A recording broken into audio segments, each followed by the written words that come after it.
पुरस्कार, सम्मान, अलंकरण किसी व्यक्ति विशेष का सम्मान नहीं होते।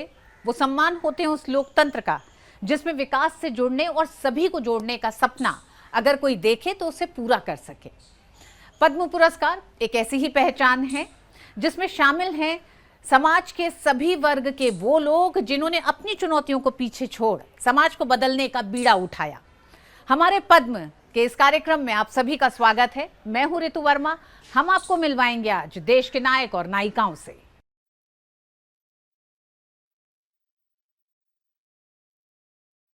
भारत सरकार हर साल सामाजिक क्षेत्र, कला, संस्कृति, विज्ञान और विभिन्न क्षेत्रों में उत्कृष्ट योगदान के लिए लोगों को पद्म पुरस्कारों से सम्मानित करती है। आजादी के बाद से भारत ने विज्ञान के क्षेत्र में दिन दूनी रात चौगनी तरक्की की है, लेकिन इस समय भी कुछ विद्वान ऐसे भी रहे जिन्होंने संसाधनों के अभाव के बावजूद कठिन क्षेत्र में अपनी कामयाबी की कहानी रची।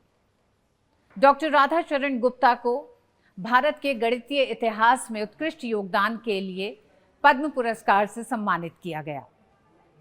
उन्होंने भारतीय गणितीय इतिहास और खासकर त्रिकोणमिति यानी ट्रिग्नोमेट्री के कई रहस्य उजागर किए और भारत को इस क्षेत्र में विश्व स्तर पर सफलता दिलाई।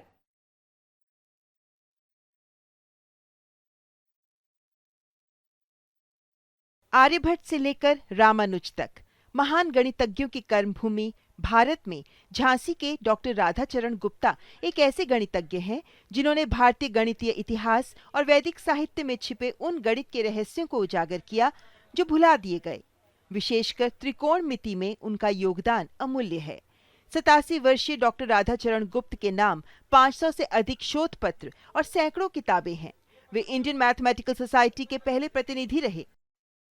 गणित से प्रेम की जो कहानी भारत की आजादी से पहले शुरू हुई, वो झांसी से शुरू होकर लखनऊ तक पहुंची और विश्व स्तर पर भी उसने अपनी छाप छोड़ी। 1957 में जो हमने एमएससी किया तो एमएससी में टॉप किया था, जिसकी वजह से हमको वहाँ एक गोल्ड मेडल मिलता है, इसको देवी सहाय मिश्रा गोल्ड मेडल कहते हैं। जैसे ही हमने पीएचडी की, हमारा पीएचडी वर्क देख के या हमारे छपे हुए शोध पत्र देख के और कई कारणों से हमको जो वो कमीशन था उसके जो चेयरमैन थे उनने हमें भारत का प्रतिनिधि उस कमीशन में नियुक्त कर दिया। 1972 में ही मैंने प्राचीन भारतीय गणित का देश और विदेशों में खूब प्रचार किया। तो इस तरह से मेरा काम जो है वो गणित के इतिहास में और प्राचीन भारतीय गणित में है। मैं इस बात की कोई चिंता कभी नहीं करता रहा कि मुझे कोई इनाम मिल रहा है नहीं मिल रहा है, कोई हमको पूछ रहा है नहीं पूछ रहा है, या कोई। मैं तो अपनी धुन में मैं ये समझता रहा कि भगवान ने हमें गणित के इतिहास में काम करने के लिए भेजा है और मैं तन मन धन से उसी में लगा रहा और आज भी लगा हुआ हूँ। अब भारत सरकार ने भी रिकॉग्नाइज किया है, मुझे बड़ी खुशी है और मैं भारत सरकार को धन्यवाद देता हूँ। डॉक्टर राधाचरण गुप्ता ने भारतीय गणित के इतिहास पर अपनी पीएचडी की। आईआईटी मुंबई ने उनके चुनिंदा रिसर्च पेपर्स को संकलित किया और पुस्तक को नाम दिया गणितानंद। वैदिक मैथमेटिक्स पर आधारित ये किताब गणितीय जगत में चर्चा का विषय है। वे पिछले 27 वर्षों से गणित भारती नाम की गणित पत्रिका का संपादन कर रहे हैं। डॉक्टर राधाचरण गुप्ता द्वारा अर्जित ज्ञान को गणित के विशेषज्ञ किसी धरोहर से कम नहीं मानते। केनेथ ओ मे अवार्ड पाने वाले वे एकमात्र भारतीय हैं। Encouraging to know that R.C. Gupta ji has been awarded the Padma Shri in our world.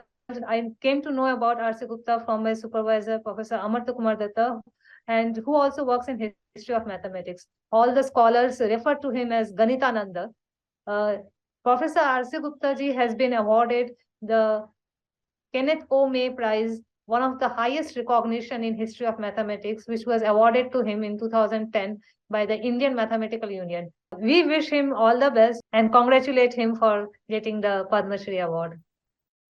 गणित और विज्ञान भारतीय ज्ञान व्यवस्था के महत्वपूर्ण आधार स्तंभ रहे हैं।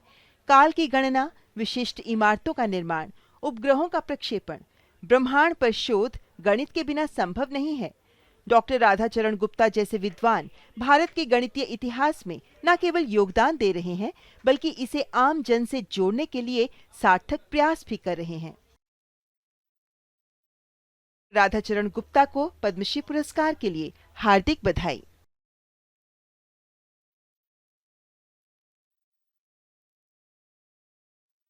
भारत की मिट्टी में समाज सेवा और देश प्रेम के बीज पग पग पर बिखरे हैं। एक ऐसी पीढ़ी भी रही जिसने देश प्रेम को समाज सेवा से जोड़ दिया। केरल के गांधीवादी वीपी अप्पुकुट्टन को पद्मश्री से सम्मानित किया गया है। समाज के कमजोर वर्ग के उत्थान के लिए उन्होंने पिछले 8 दशकों से काम किया है। उन्होंने 1942 के भारत छोड़ो आंदोलन में सक्रिय भाग लिया। वे खादी के समर्थक और एक सुप्रसिद्ध संस्कृत के विद्वान भी हैं।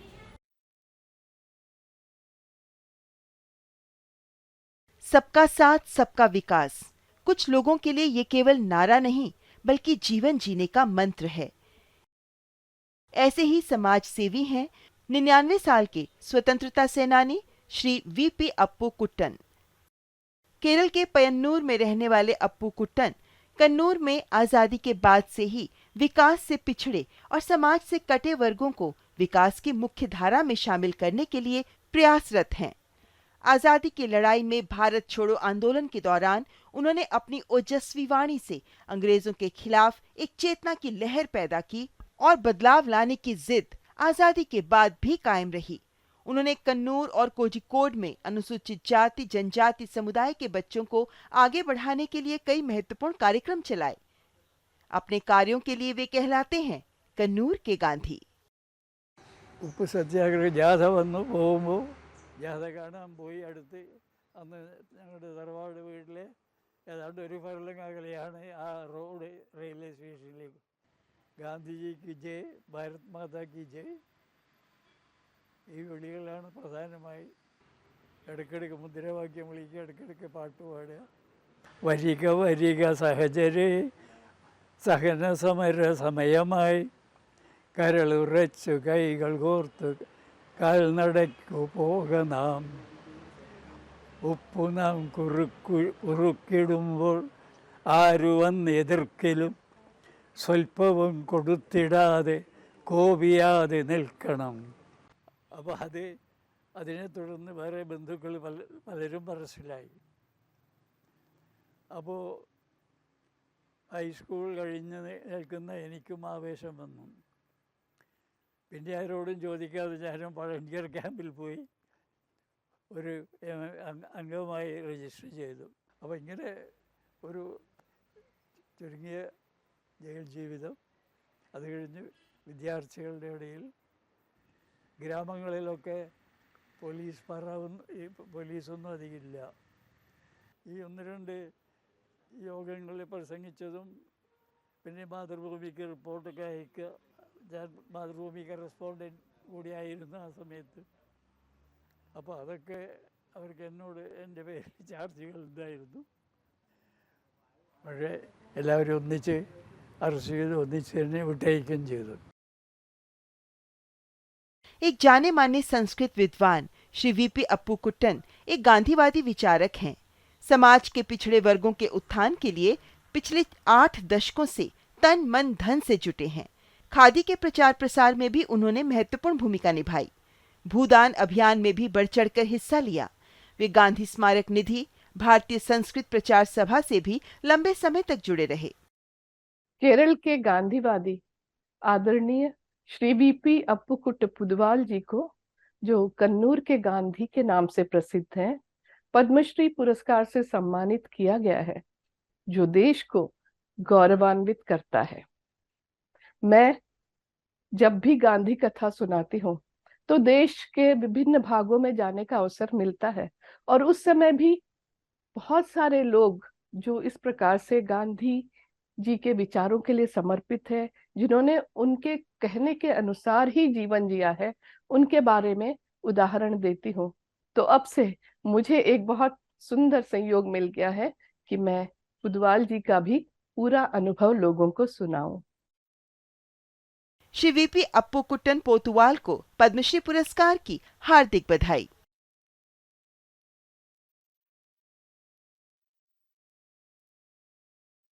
किसी की जान बचाना सबसे बड़ा पुण्य माना जाता है और ये पुण्य कमा रहे हैं तमिलनाडु के चेंगलपेट्टू के इरुला जनजाति से आने वाले, जो जहरीले सांपों का जहर निकालते हैं और सांप के काटे जाने पर उनके उपचार के लिए एंटीवेनम दवाइयों के लिए इस जहर को निकालने में मदद करते हैं। इस काम में जान का जोखिम है, बावजूद इसके ये दोनों समाज सेवी सांप और इंसान के बीच संवाद का सेतु बनकर लोगों की मदद कर रहे हैं।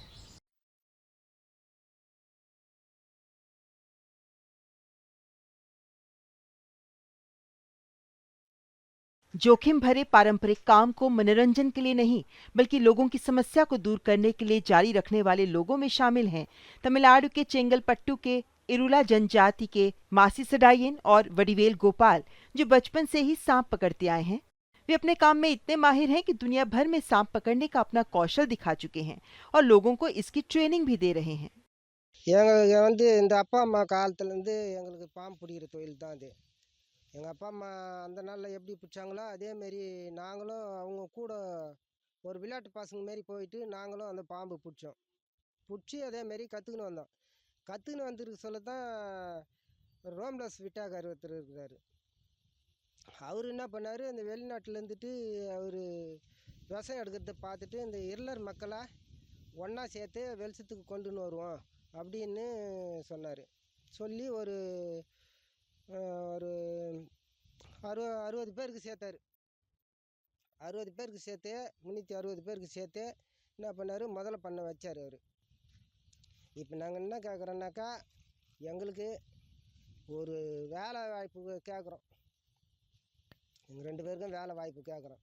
ஒரு கவர்மெண்ட் வேலைன்னா எதனா ஒரு வேலை எங்களுக்கு தகுந்த மாரி கொடுத்தா போதும். நன்றி, என்னுடைய நன்றி நம்ம குடியரசு அம்மாவுக்கும் பிரதமர் ஐயாவுக்கும் என்னுடைய வணக்கத்தை தெரிவித்துக் கொள்கிறேன். நாங்கள் வந்து அடித்தொழிலேருந்தே பாம்பு பிடிக்கிற தொழில் தான் அப்பா அம்மா காலத்துலேருந்தே பாரம்பரிய தொழில் தான். இன்றைக்கி வந்து நாங்கள் இந்த பத்மஸ்ரீ விருது வாங்கினதுனால எங்களுக்கு ரொம்ப பெருமையாக இருக்குது, ரொம்ப சந்தோஷமாகவும் இருக்குது. அதோடு வந்து எங்களுக்கு வந்து வீடு வாசல் வந்து நாங்கள் சொத்து சுதந்திரம் வச்சுன்னு வாயிறவங்க இல்லை. எங்களுக்கு வந்து டெய்லியும் கூலிக்கு போனால் தான் உண்டு, கூலிக்கு போகலனா எங்களுக்கு வந்து சாப்பாடு இருக்காது. इरुला भारत के सबसे पुराने समुदायों में से एक है और प्रकृति से उनका गहरा नाता है। मासी और वडिवेल केवल सांप ही नहीं पकड़ते बल्कि औषधि वाले पौधे से उपचार भी करते हैं। एंटीवेनम एक्सट्रैक्शन के लिए इस जोड़ी ने अब तक कई सांप पकड़े हैं। उन्हें सांप डस भी चुके हैं, लेकिन सांपों के काटे जाने के बाद भी वे दोनों रुके नहीं। वे चेन्नई के Irular snake catchers cooperative society के सदस्य भी हैं। I'm lucky to have met the Irlas back in 1969 when I first set up the Madras Snake Park. And I've known from the beginning that they are the best snake catchers in the world. I think people don't perhaps know that Masi and Vadivil are part of something called the Irla Snake Catchers Cooperative. And they produce most of the venom, which is made into antivenom to save human lives in India. So they're doing a fantastic service to India, but they're very quiet and shy people. So we don't really hear much about. They never brag about how good they are, but I'm here to brag about them. They are the best. पारंपरिक रूप से सांप पकड़ने वाली इरुला जनजाति अनुसूचित जनजाति का ऐसा वर्ग है जो शैक्षणिक, सामाजिक, आर्थिक रूप से पिछड़ी हुई जनजाति है। इरुला लोग भारत के कई भागों के निवासी हैं, लेकिन मुख्यतः तमिलनाडु में इनकी संख्या सबसे अधिक है। मासी और वडिवेल न केवल लोगों को सांपों के खतरे से बचा रहे हैं, बल्कि सांपों और इंसान के बीच सेतु बन प्रकृति के बीच एक सामंजस्य भी बैठा रहे हैं। मासी सडायन और वडिवेल गोपाल को पद्मश्री पुरस्कार मिलने पर हार्दिक बधाई।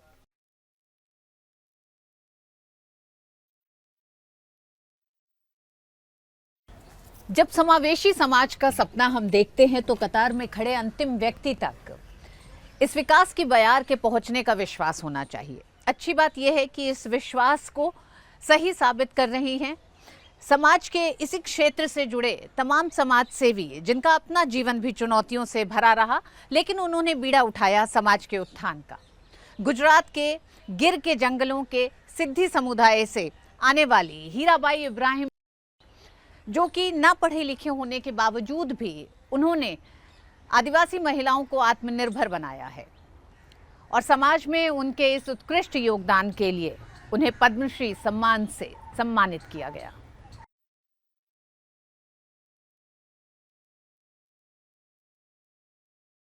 गिर के जंगलों में शेरों के साथ सिद्धी आदिवासी समुदाय की एक ऐसी महिला रहती हैं जो आदिवासी समुदाय के उत्थान और विकास के लिए अथक प्रयास कर रही हैं। गिर के जंगल के जम्बूर गांव की अफ्रीकी मूल की सिद्धी आदिवासी महिला हीराबाई इब्राहिम लोबी ने अपनी कर्मठता से समाज सेवा को एक नई दिशा दी है। हीराबाई लोबी ने बैंक में महिलाओं के खाते खुलवाए, बचत करना सिखाया। महिलाओं द्वारा लकड़ी काटना बंद करवाकर उन्हें खाद बनाना, अगरबत्ती, साबुन बनाना, कपड़े सीना सिखाया। बैंक से लोन दिलाकर गाय भैंस जैसे पालतू पशुओं के लिए महिलाओं की मदद की ताकि वे पशुपालन से जुड़ सके।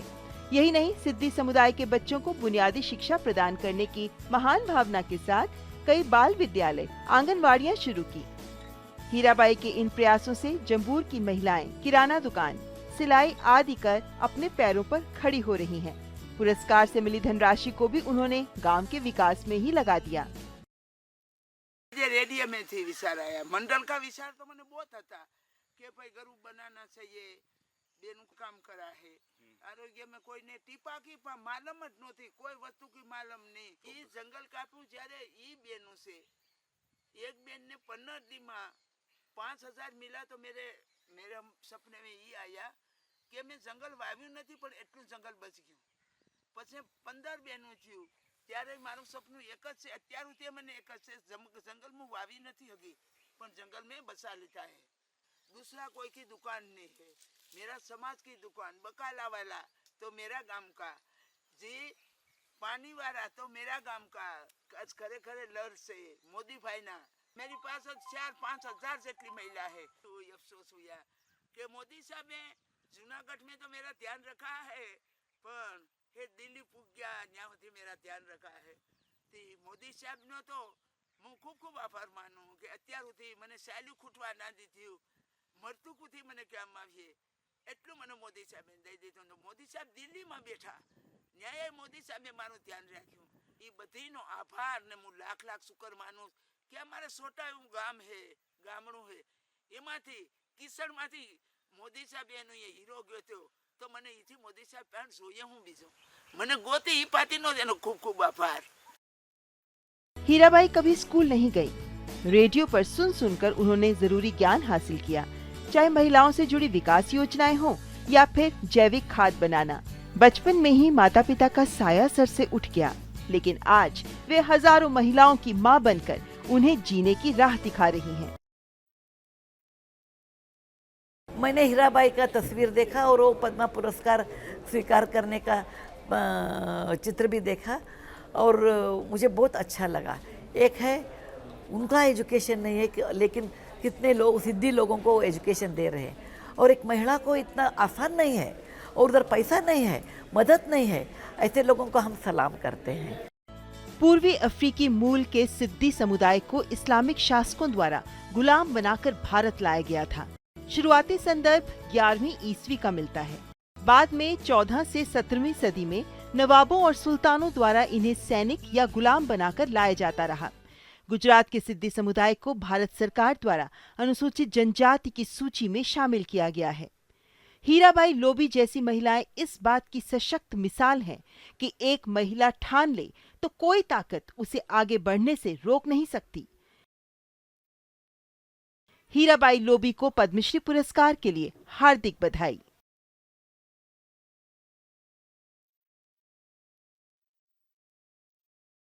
जल ही जीवन का आधार है, जल ही हमारा अस्तित्व है, लेकिन आज जल धीरे धीरे हमारी हथेली से निकलता जा रहा है। ऐसे में कुछ ऐसे जल नायक हैं जो इसे सहेजने में जी जान से जुटे हैं। ऐसे ही पर्यावरण प्रेमी हैं लक्ष्मण सिंह, जिन्होंने 18 साल की उम्र में अपने गांव की तस्वीर को बदलने की ठानी और फिर पानी बचाने की तकनीक से 50 से ज्यादा गांव की तस्वीर को बदला। पानी बचाने की चौका तकनीक को अपनाया और न सिर्फ अपने गांव को बल्कि राजस्थान के 50 से ज्यादा गांवों में चारागाह और तालाब बचाए। 35 साल से इस क्षेत्र में काम कर रहे लक्ष्मण सिंह की पानी बचाने की तकनीक को आज देश और दुनिया में अपनाया जा रहा है।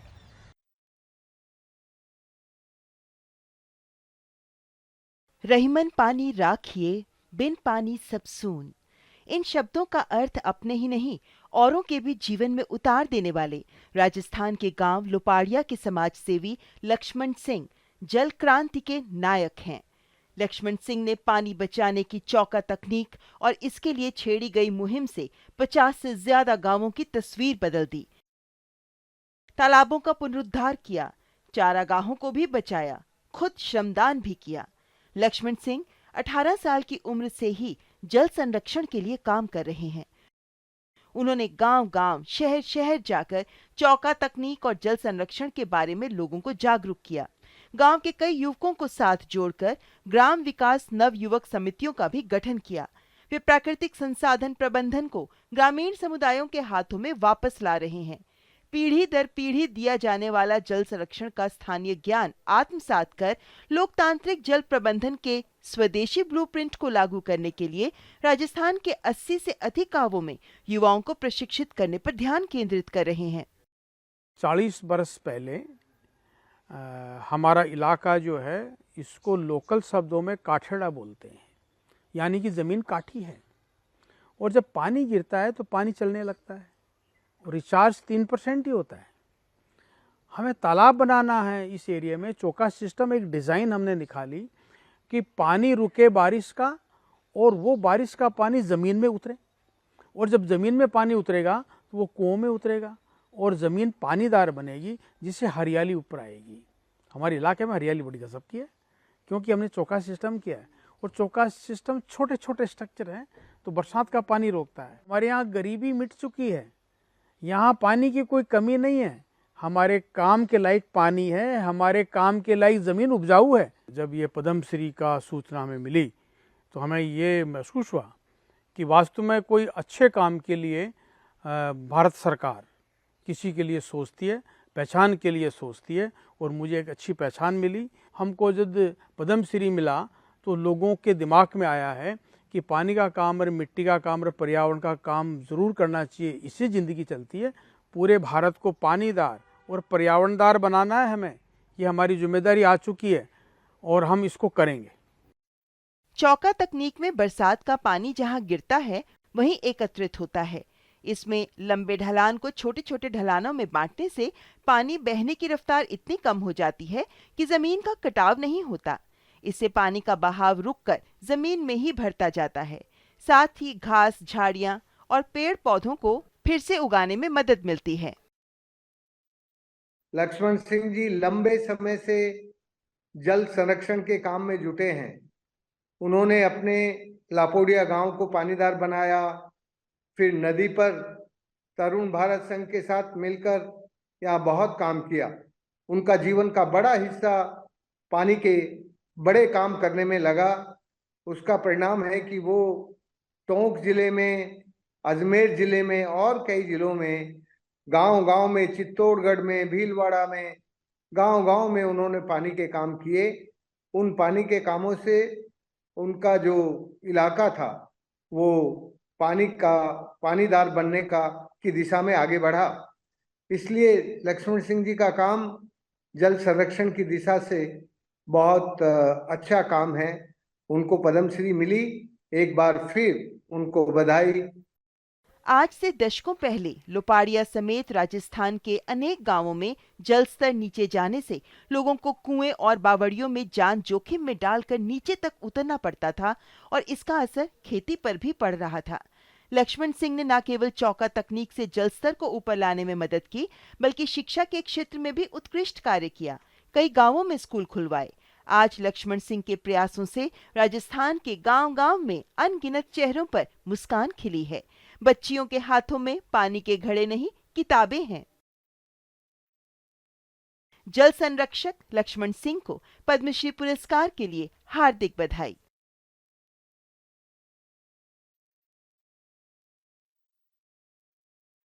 हमारे पद्म की इस कड़ी में हमने आपको मिलवाया देश के उन नायक नायिकाओं से जिन्होंने देश में बड़े बदलाव का संकेत दिया है। हमारे पद्म की इस कड़ी में आज बस इतना ही, लेकिन यह सिलसिला जारी रहेगा और हम आपको मिलवाते रहेंगे देश के अनगिनत नायक नायिकाओं से।